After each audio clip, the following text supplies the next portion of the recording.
बाप्पाच्या आगमनाची तयारी अवघ्या महाराष्ट्रात जोमानं सुरू आहे. अबालवृद्ध गणरायाच्या आगमनाची आतुरतेनं वाट पाहतायत. बाप्पाची आरास, आरती, मोदक, प्रसाद अगदी सगळी तयारी कितीही झाली म्हटलं तरी काही ना काही बाकी राहतच.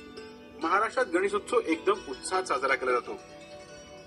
पण यावेळी मुंबईहून गणपतीसाठी कोकणात जाणाऱ्या चाकरमान्यांच्या जीवाला वेगळीच धाकधूक लागून राहिली आहे. गणपतीची सुट्टी मिळाली आहे. यावर्षी रेल्वे बरोबरच एसटी महामंडळानेही भरपूर गाड्या सोडल्यात. एवढंच काय, खासगी वाहनं घेऊन जाणाऱ्यांना टोल घेतला जाणार नाही असं सरकारनं जाहीर केलंय. त्यासाठी सगळ्यांना वेगळा टोल पासही दिला जाणार आहे. पण धाकधूक ही नाही, ती आहे ती काही आठवड्यांपूर्वी घडलेल्या घटनेची. रात्रीचा तुफान पाऊस, सावित्री नदीला आलेला मोठा पूर, नदीच्या पात्राचा आवाज इतका की कितीही मोठ्यानं ओरडलं तर स्वतःचा आवाजही स्वतःला ऐकू यायचा नाही. आणि मग ते आखरीत घडलं. मुंबई आणि रायगड जिल्ह्याला जोडणारा सावित्री नदीवरचा ब्रिटिशकालीन पूल कोसळला. तो नुसता कोसळला असता तर कुणाला त्याचं काही वाटलं नसतं. पण त्यावेळी अनेक गाड्यांची ये जा त्या पुलावरून सुरू होती. वाहनं सुसाट वेगानं येत होती आणि त्यातच तो पूल कोसळला आणि एकामागून एक येणारी वाहनं त्या तुटलेल्या पुलावरून थेट नदीत कोसळली. कुणाला काही कळण्या अगोदरच सावित्री नदीमध्ये वाहनं गडप होत होती. छोटी छोटी वाहनच नव्हे तर एसटी महामंडळाच्या 2 बसेसही तुटलेल्या पुलावरून थेट सावित्री नदीत कोसळल्या. सावित्री नदीचा प्रवाह इतका वेगात होता की नदीत पडलेल्या कुठल्याही वाहनातल्या लोकांना स्वतःला सावरायची संधीच मिळाली नाही.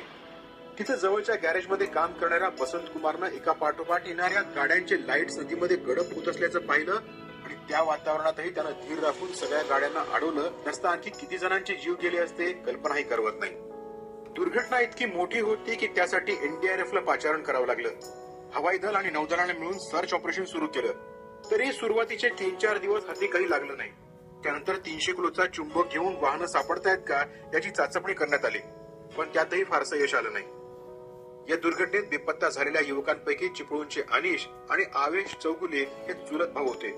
हे दोघेही दुबईत नोकरीला जाण्यासाठी पूर्वतयारी करीत होते. अनिशला पासपोर्टही मिळाला होता तर आवेश पासपोर्टच्या मुलाखतीसाठी निघाला होता. त्यासाठी हे दोन्ही भाऊ राजापूर बोरिवली एसटी मध्ये चढले. या गाडीतून जात असल्याचा फोनही त्यांनी घरच्यांना केला. त्यानंतर मात्र त्यांचा अद्याप पत्ता लागलेला नाही. गणेश चव्हाण आणि पांडुरंग घाग हे दोघे मावशीच्या कार्यासाठी मुंबईला चालले होते तर रमेश कदम आजीच्या कार्यासाठी गावी आले होते. त्यांचे फक्त 1 वर्षापूर्वी लग्न झाले होते. सोनगिरीचे पंडित पती पत्नी कामानिमित्त मुंबईत राहतात. ते आपल्या आजारी बंधूंना भेटण्यासाठी सोनगिरी या मूळ गावी आले होते.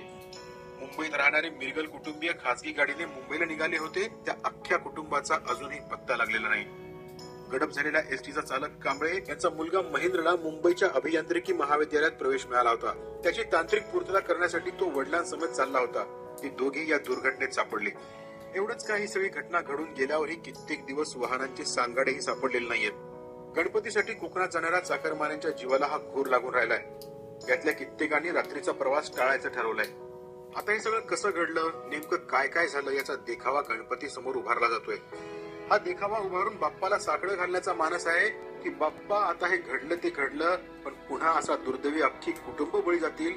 एवढंच काय, मृतदेही सापडणार नाहीत असं काही होऊ देऊ नको रे बाबा. सुखकर्ता आणि विघ्नहर्ता असं तुला म्हणतात. आमच्या वाटेला येणारी सगळी विघ्न तू दूर कर आणि आम्हाला सुखी कर. देवा श्री गणेश, देवा श्री गणेश, देवा श्री गणेश, देवा श्री गणेश, देवा श्री